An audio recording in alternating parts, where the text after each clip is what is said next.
তো আজকে আমি আর আমার বোন এই যে তো দুজন মিলে আমরা চলে যাচ্ছি মন্দিরে পুজো দিতে। নতুন একটা মন্দির, ফার্স্ট টাইম যাচ্ছি নতুন একটা মন্দিরে।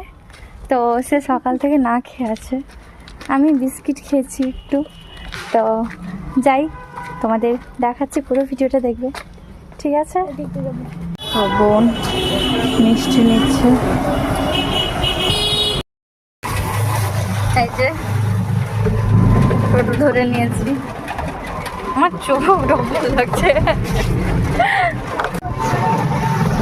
মাছ দেবে।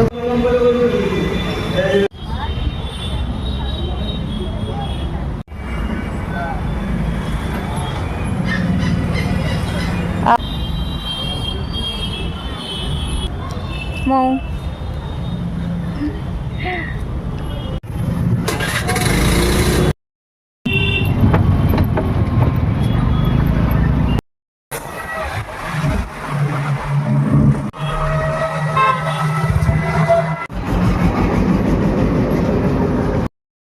যা রোদ, পুরো স্টিম হয়ে চলে এসছে। যাই হোক, টাটা।